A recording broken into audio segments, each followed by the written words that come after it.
Hello and welcome to Raven Light Healing Meditations. This is my 100-day Sit for Peace challenge. I felt inspired by the Walk for Peace to take action in my own life, so I created a 100-day challenge for myself, where every day for 100 days I will sit in mindfulness practice for 1 hour.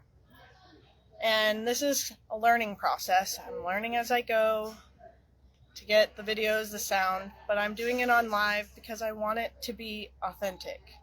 And I want to share the journey in its fullness and all of its truth. So with that, we have day 13. And let's get started. Once again, I want to thank everyone who's supporting me and everyone who sits with me as I practice mindfulness. I can't get it to sit up straight.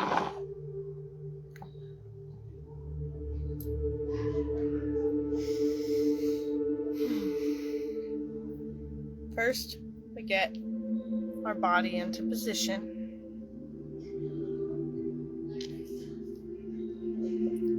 Sit up straight, legs crossed, looking straight ahead, and close your eyes.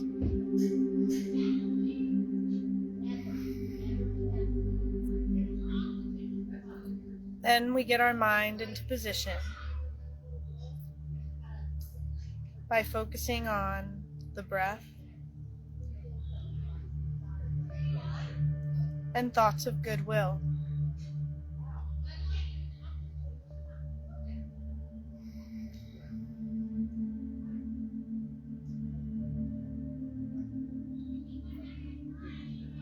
We send thoughts of goodwill to ourselves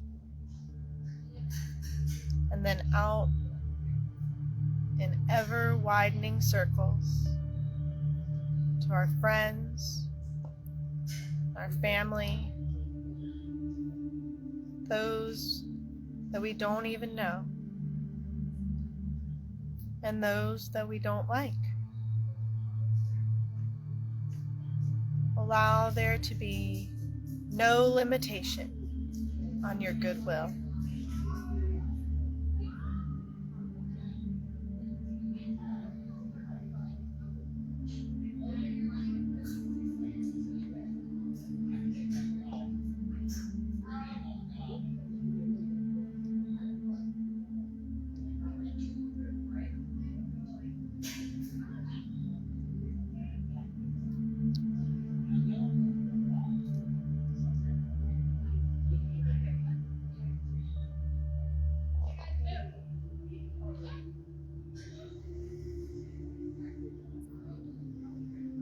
Be alert with the breath.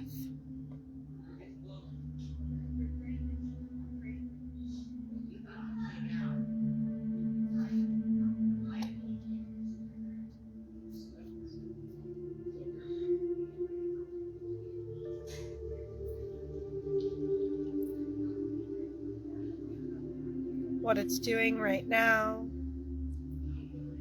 and what you're doing with it right now.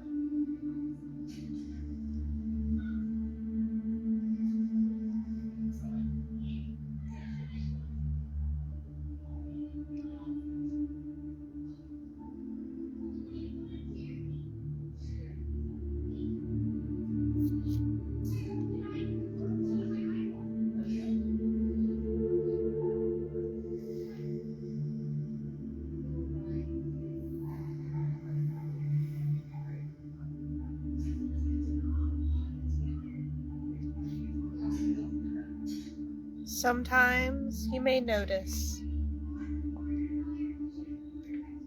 that you're putting a little too much pressure on the breath.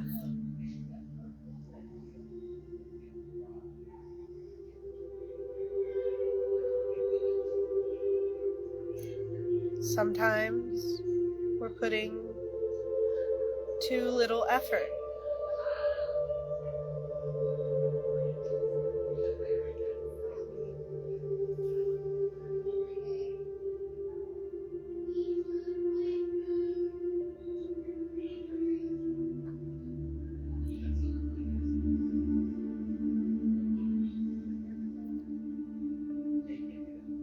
Become aware.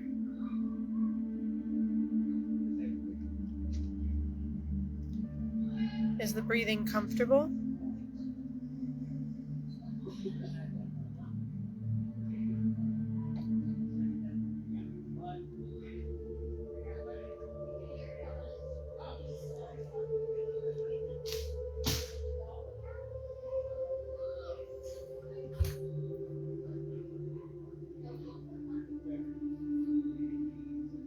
Alertness is similar to a pulley system. You can pull in two directions.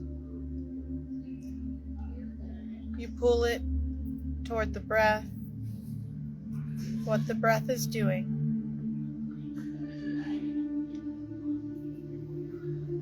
Then you pull it back to the mind to see how the mind is relating to the breath.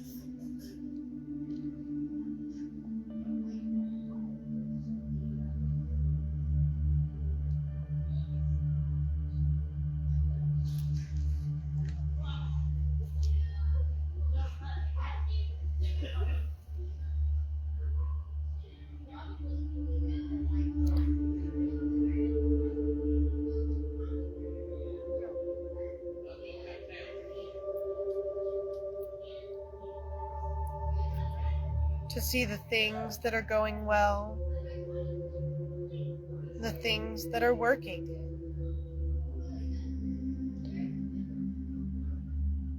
You can make adjustments.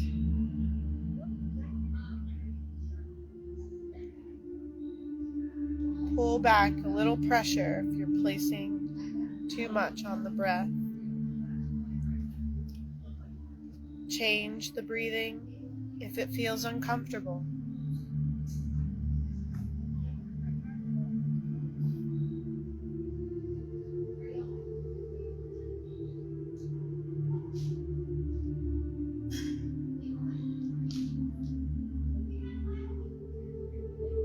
And we invite in now our intention of bringing peace into my heart and the hearts of all beings.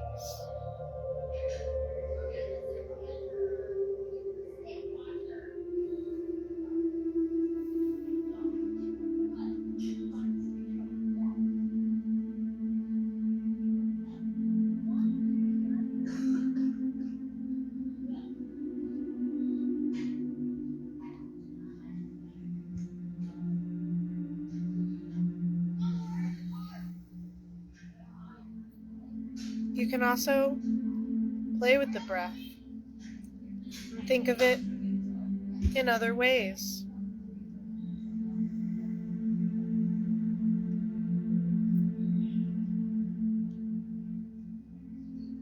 If you find that the breathing is building up tension in the neck,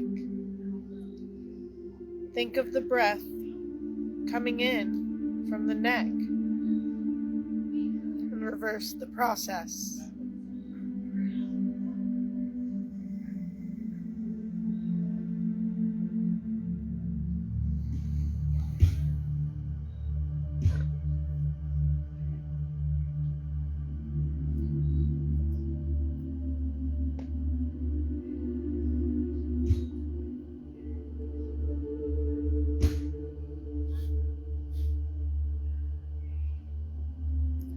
Tell yourself that everything you experience in the body right now is an aspect of breath energy.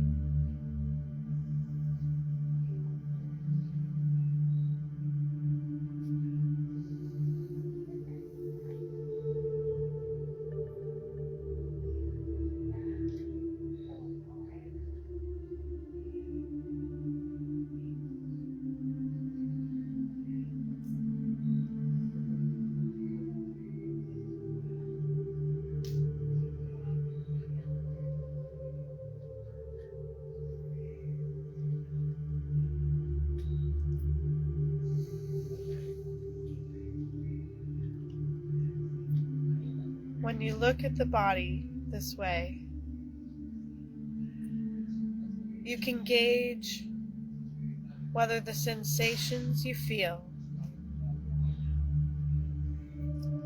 are breath energy flowing smoothly or breath energy that's constricted or blocked. Then make adjustments so that everything can open up and flow.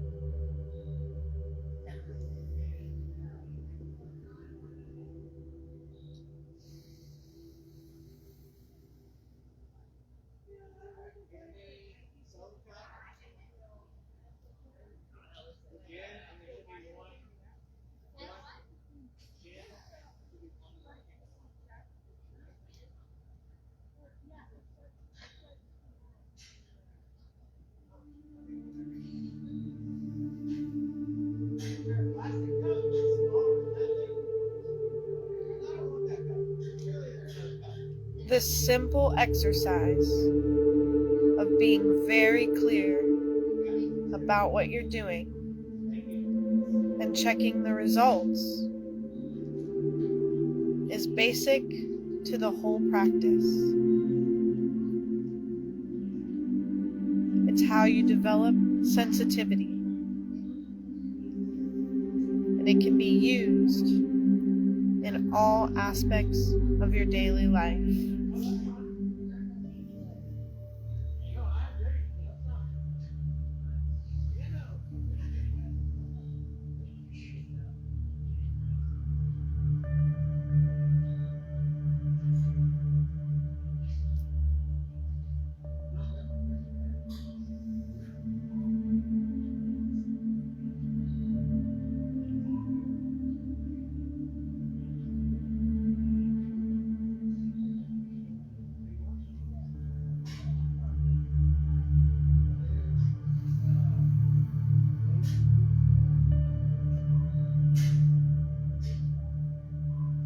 This is how you break down the barriers in the mind.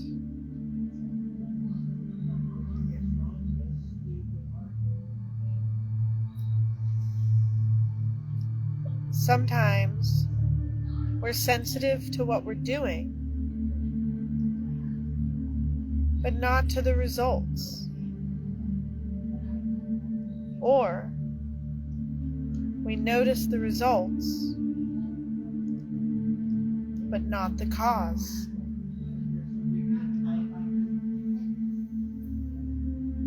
This applies to all areas of our lives.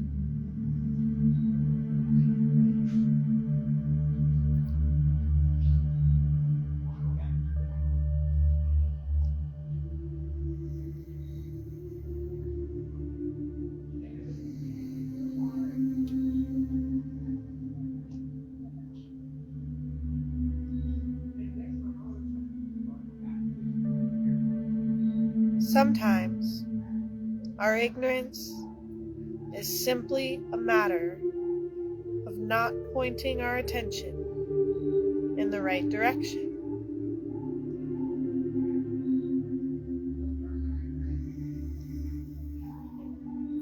Other times, it is willful ignorance. There are certain things we don't want to see,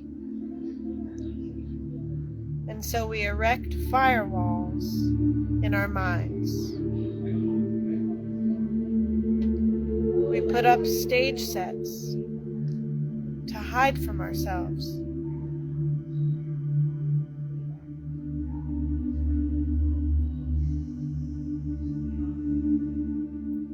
Part of us knows that we're doing this.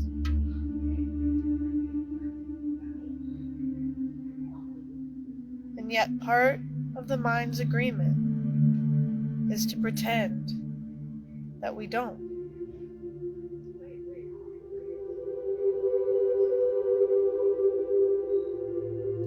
This is how we block off unpleasant things. most of which are things we've done in the past that caused harm.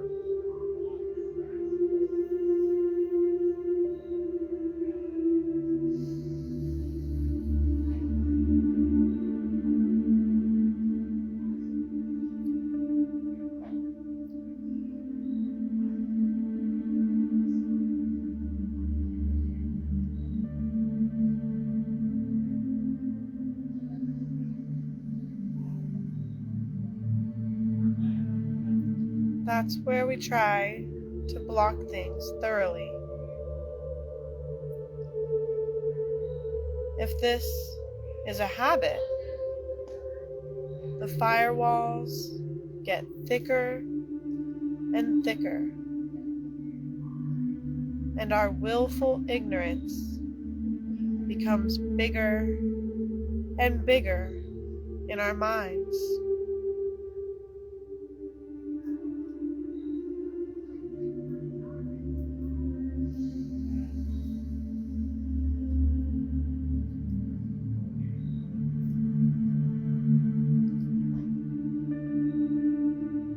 Think about how you define ignorance.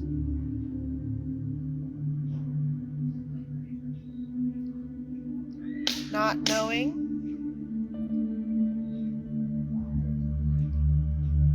what is it that we don't know?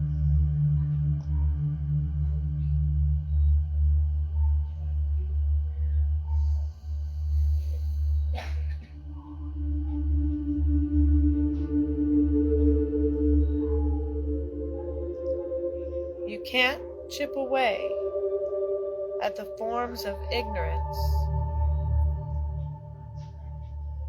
until you've chipped away at the blatant, immediate causes. The mind's habit of dissociating, of leaving gaps in our inner conversation.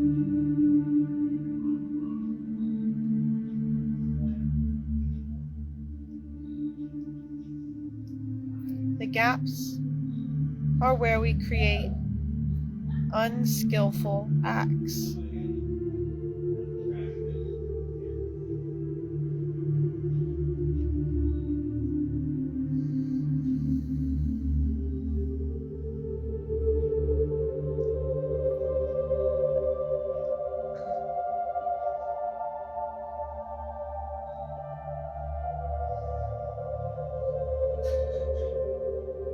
If we have a sense of observing ourselves,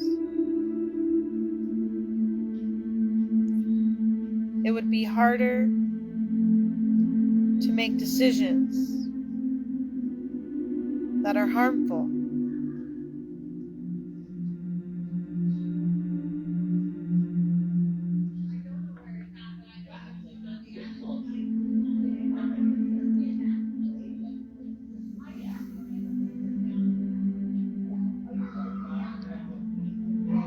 But those walls of ignorance can't stay forever. They have to come down.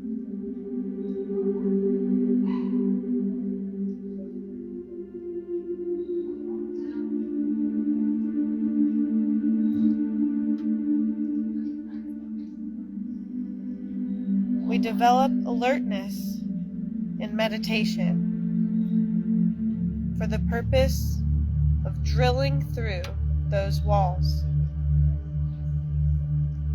tearing them down, letting them collapse. Then, when they're down, we can really see.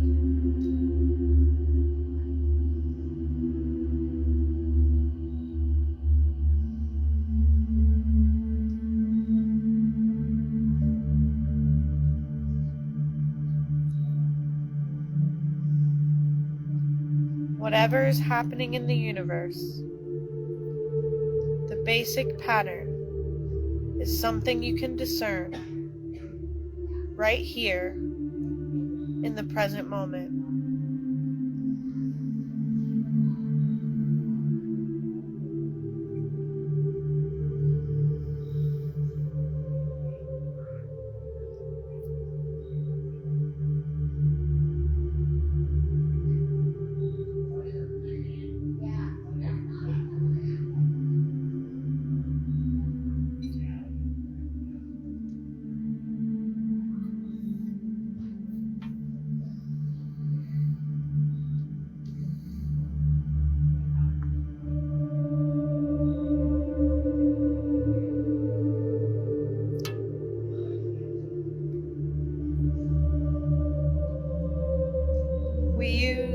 equanimity to gauge for ourselves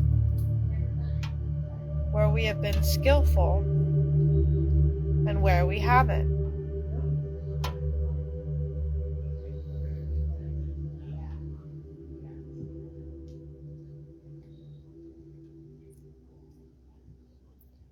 One of the signs of wisdom is in seeing your own foolishness.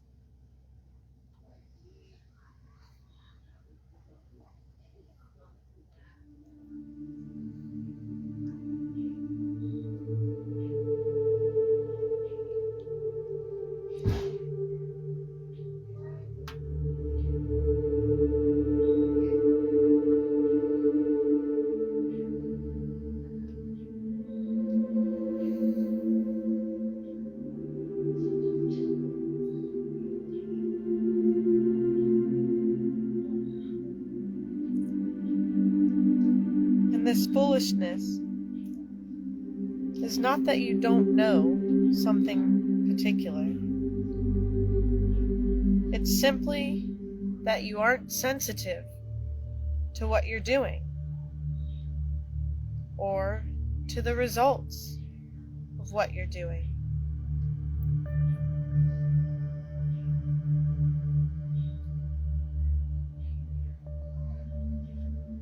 We have the power to shape our experience. And yet, for the most part, we use it in ways that cause unnecessary suffering.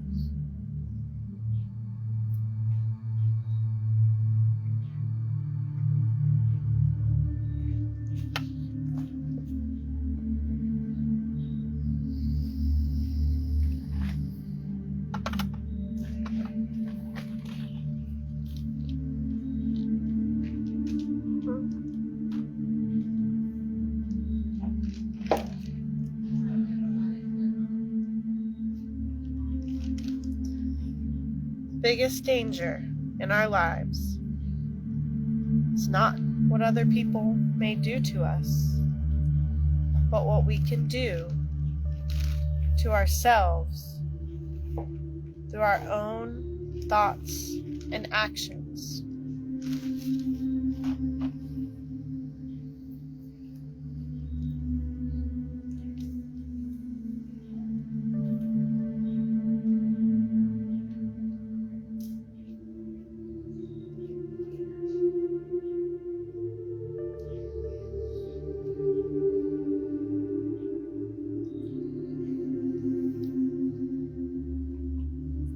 There's a natural stress in the fact that things change.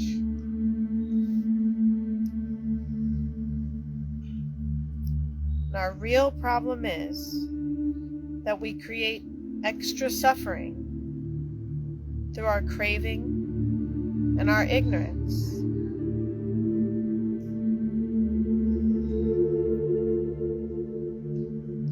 We put up walls in the mind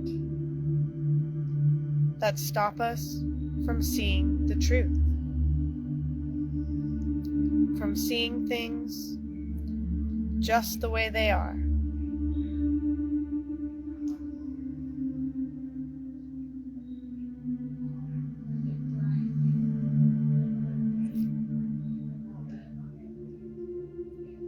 As long as we have the habit of putting up walls in the mind, we're in a position where we can't trust ourselves to do the right thing, not even for our own good.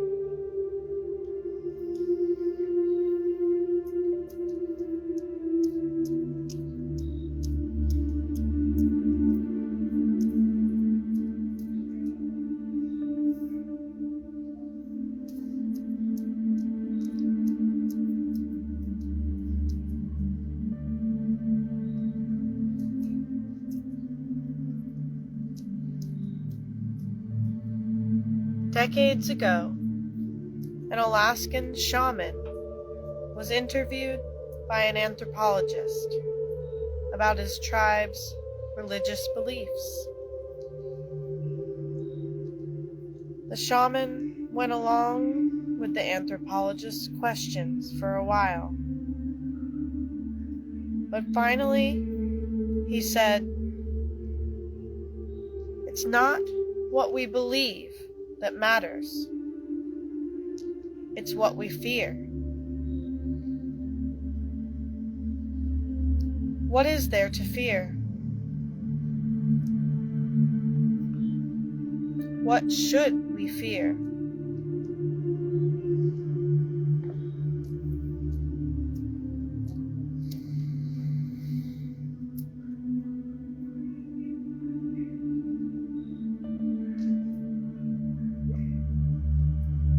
Our own misuse of our power to shape our lives.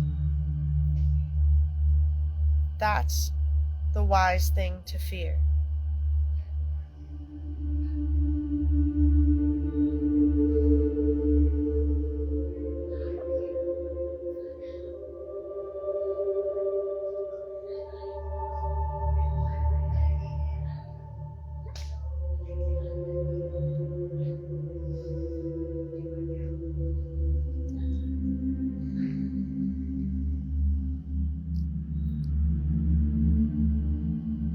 We overcome our fear by breaking down the walls of ignorance, those closed off compartments in our mind that allow us to do unskillful things.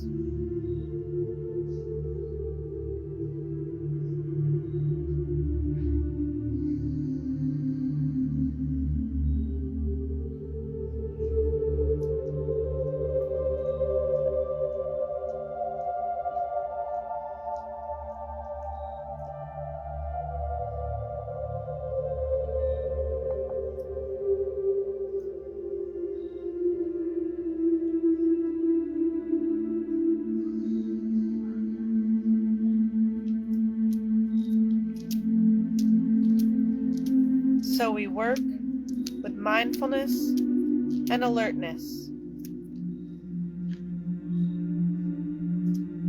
putting effort to be as continuously aware of the breath as possible, without any gaps.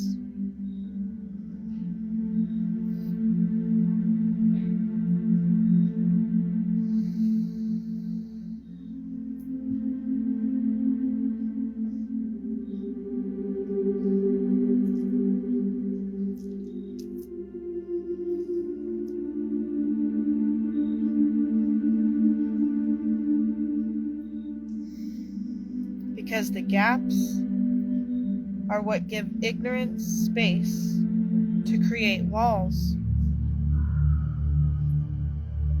to create little dark corners where it might seem right to act on anger, on lust, on fear, and greed.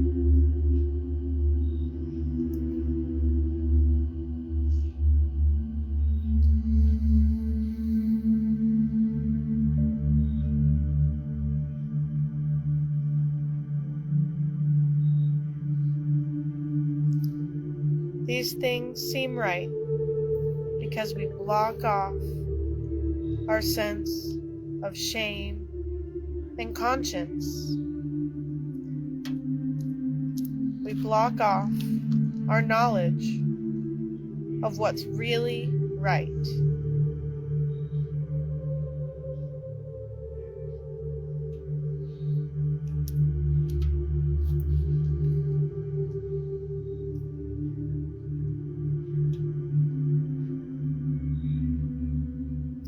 And if this becomes a habit, we can't trust ourselves. We end up doing things that cause harm to ourselves and to other people, because we create false little worlds where our actions don't have consequences, where we think we can get away with things.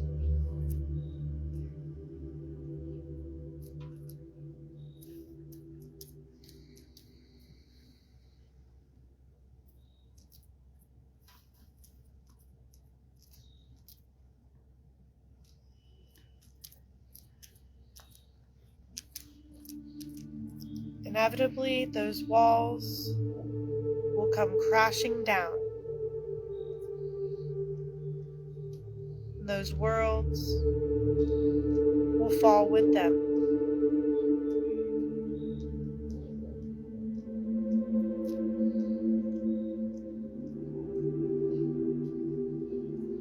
The principle of cause and effect will assert itself. What we do matters.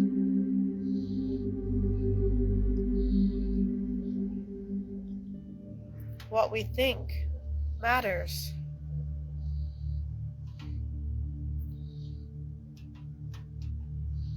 How we treat others matters.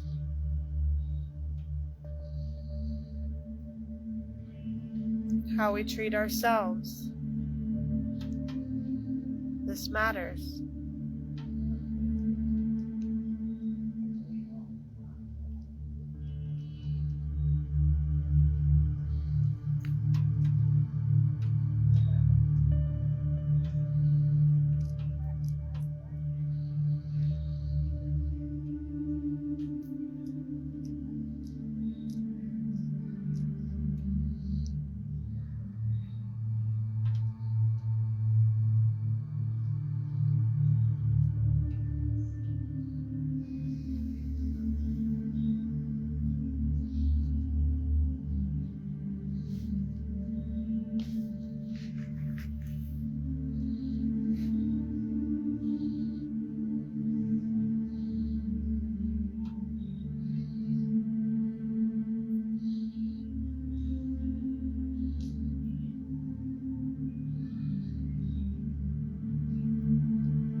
So this world of make-believe,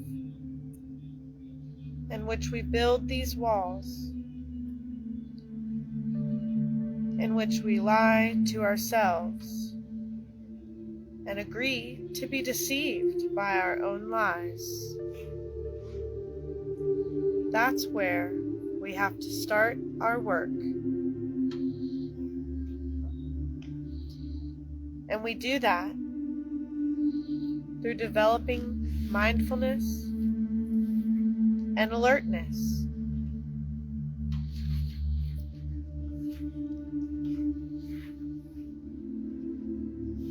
By working on the meditation, seeing the breath exactly as it is.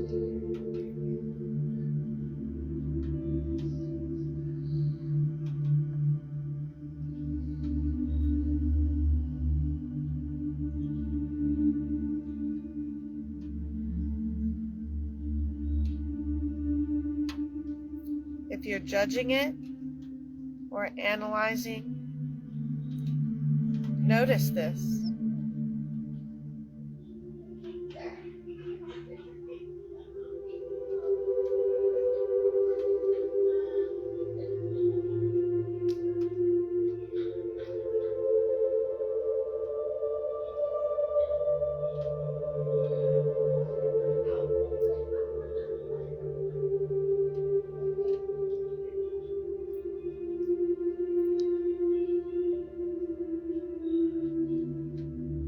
We want to be sensitive to the breath all the time.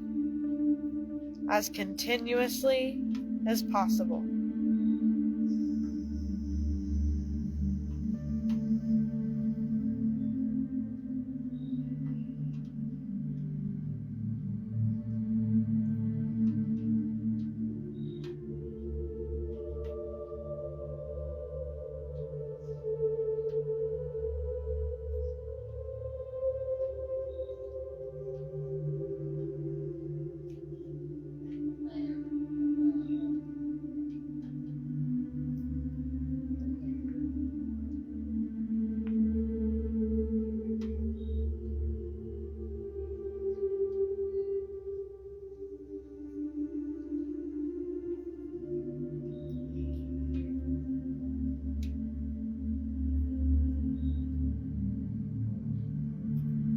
When we learn to be true to ourselves,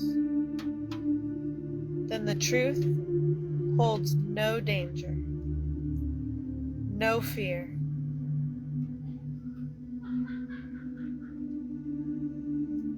When we create make-believe worlds for ourselves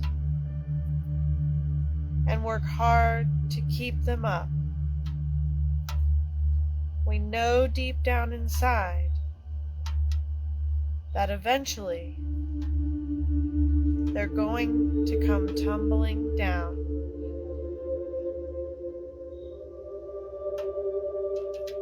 So in the back of our mind, we fear the truth because we haven't been true to ourselves. When you learn to be true to yourself, the truth holds no danger. The truth holds no fear because you're right there with the truth all the time.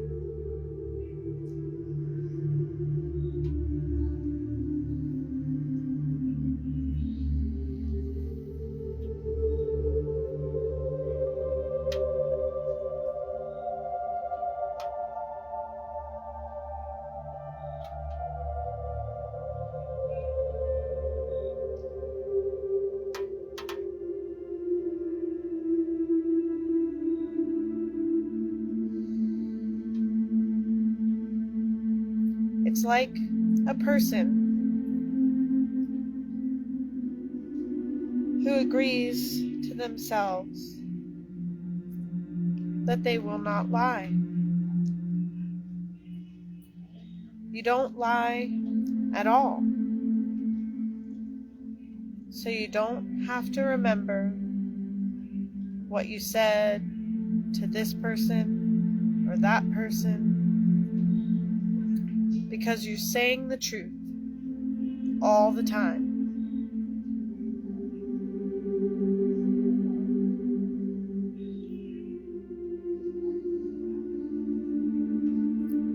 The same principle works on the inner level as well.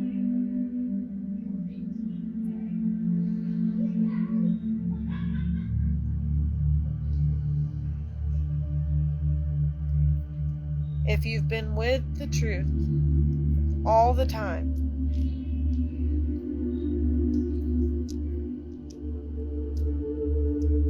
nothing that the truth will serve up will cause you any fear, any danger.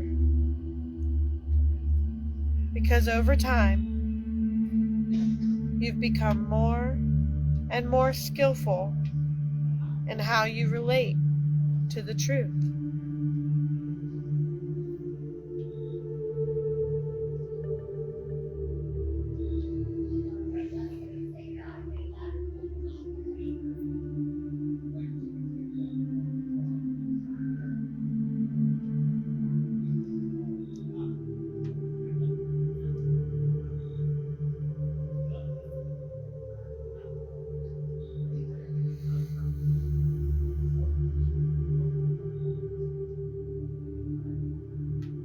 even the suffering that comes from past actions.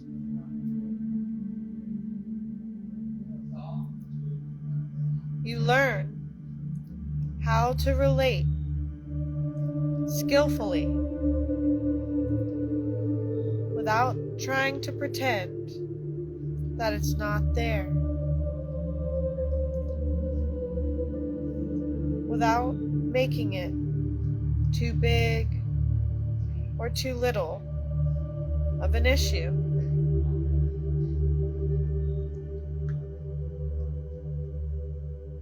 You simply look for exactly what it is and learn to understand it.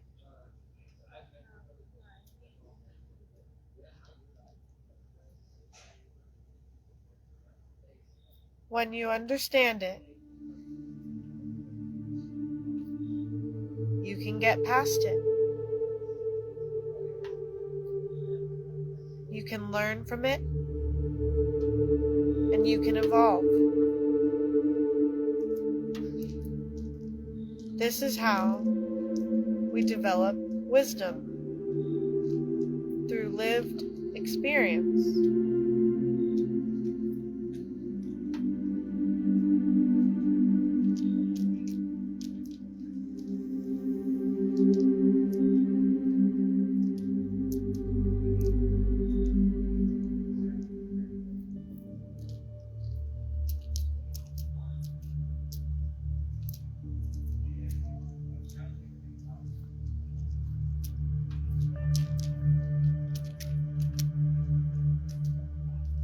This kind of understanding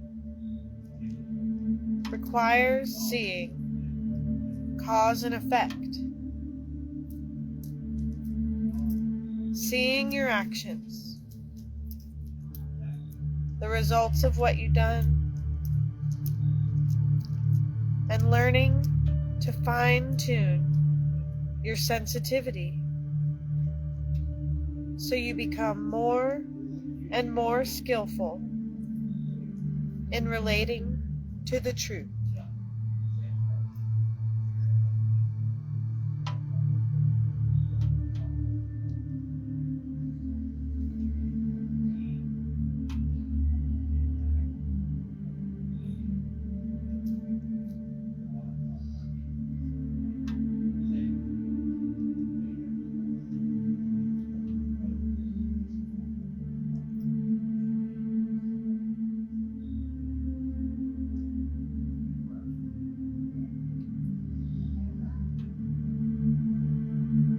This allows you to stay with the truth more and more steadily,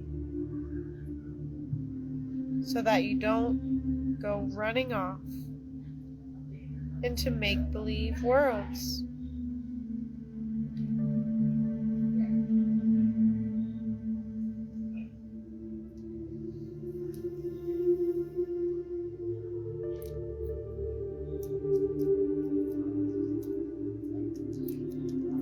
You begin to see the cause of your suffering.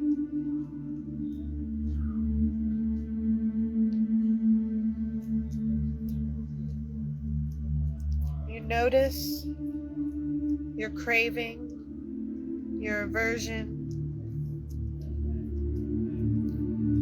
and you break down the walls of ignorance.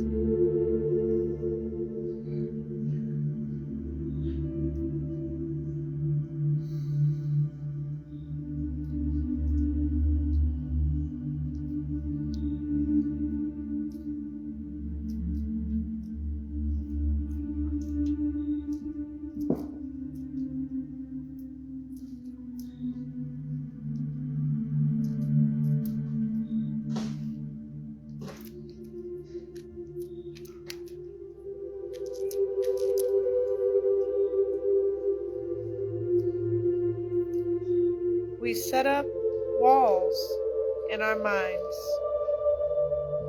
to get away with the things we want to do, without regard for the effects.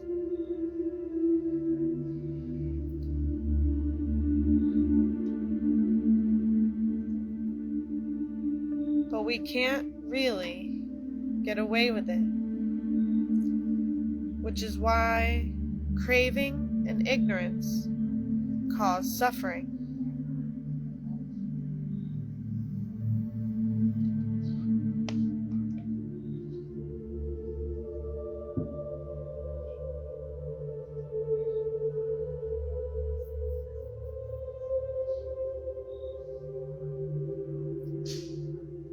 So staying with the breath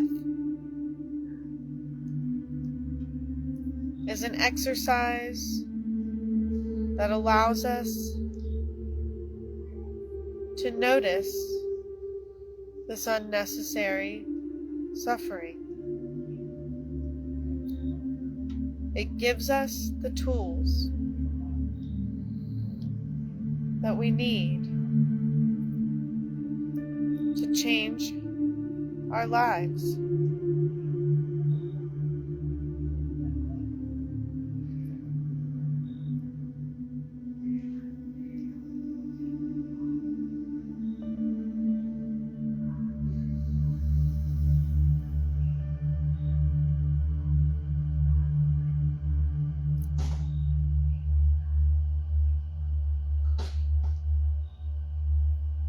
As we sit, we reflect on the principle of action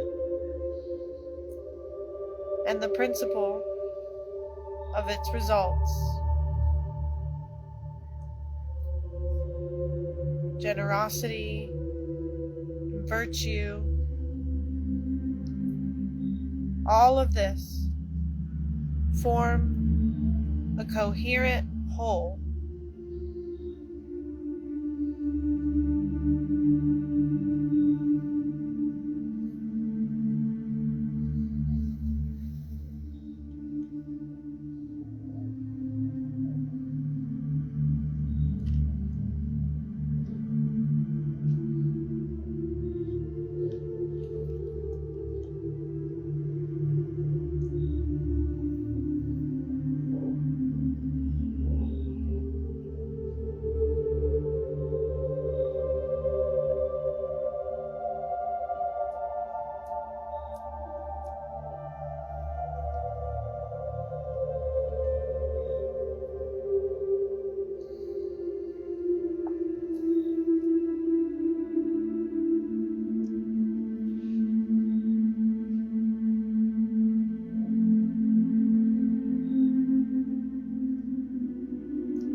When you tune in to your own good nature and remember it, it's as if this good nature is looking over you all the time.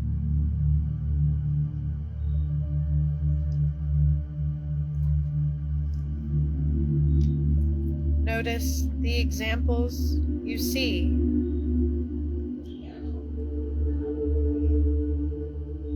of people who carry this good-natured attitude,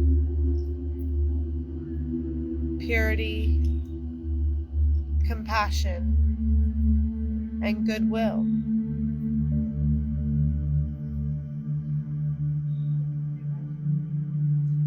This is how true happiness is found, through developing the qualities of truthfulness, compassion, wisdom, and purity.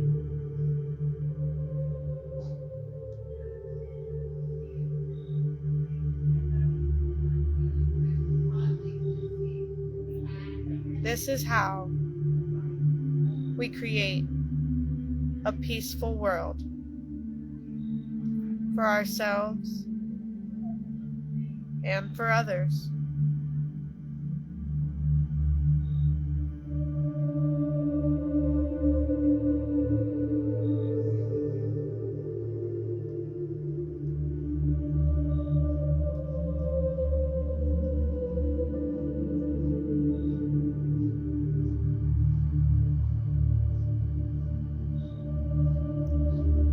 We all want happiness.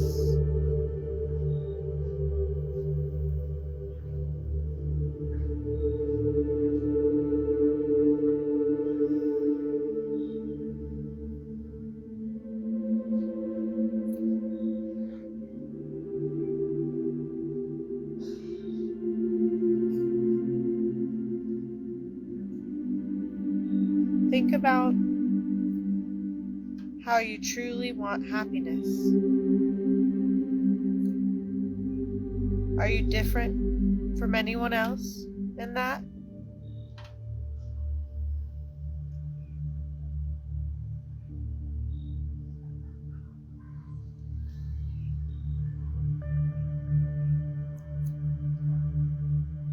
Everyone wants happiness. Everyone strives for it.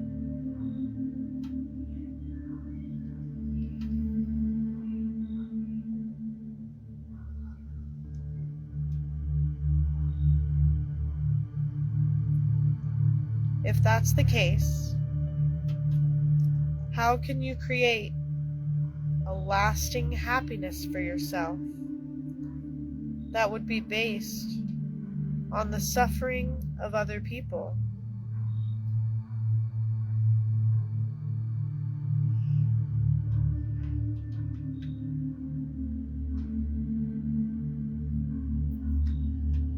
When they're going to be constantly working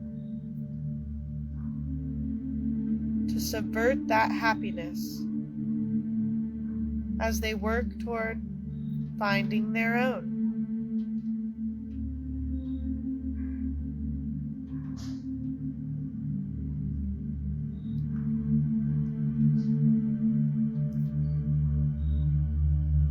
Your search for happiness has to include a desire for others to be happy.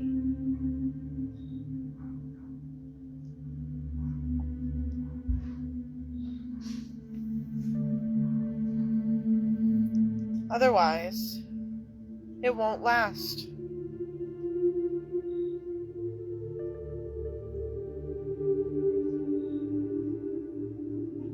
When you learn to think of it that way, then your desire for happiness doesn't require that you become uncompassionate or unsympathetic. It becomes the basis for compassion.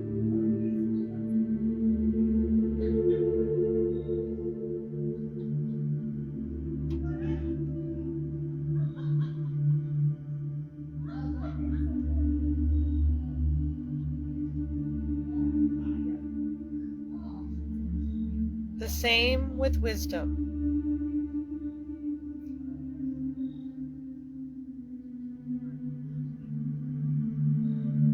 Wisdom starts with asking the question,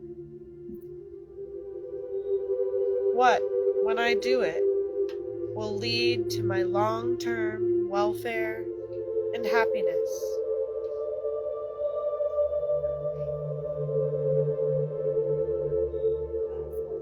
The emphasis is on long-term.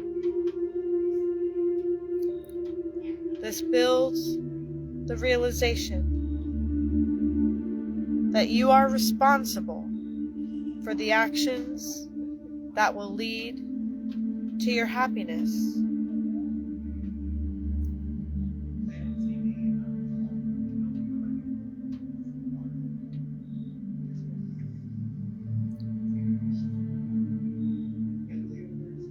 that you need to be mindful of not following short-term happiness, as this may cause long-term suffering.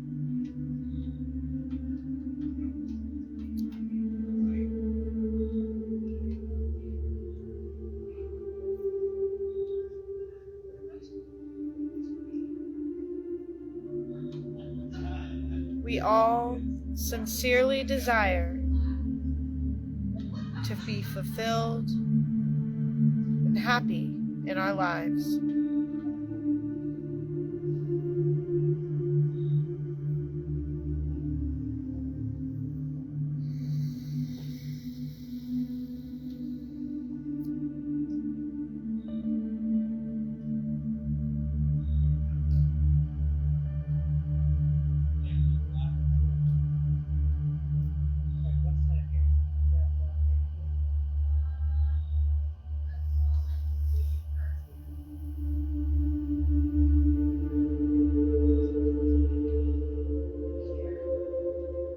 And as I sit with peace in my heart, my wish for you is that you find enough goodness in others to believe in a world of peace. And so we have completed day 13 of our hour-long sit. May you be safe, happy, and peaceful.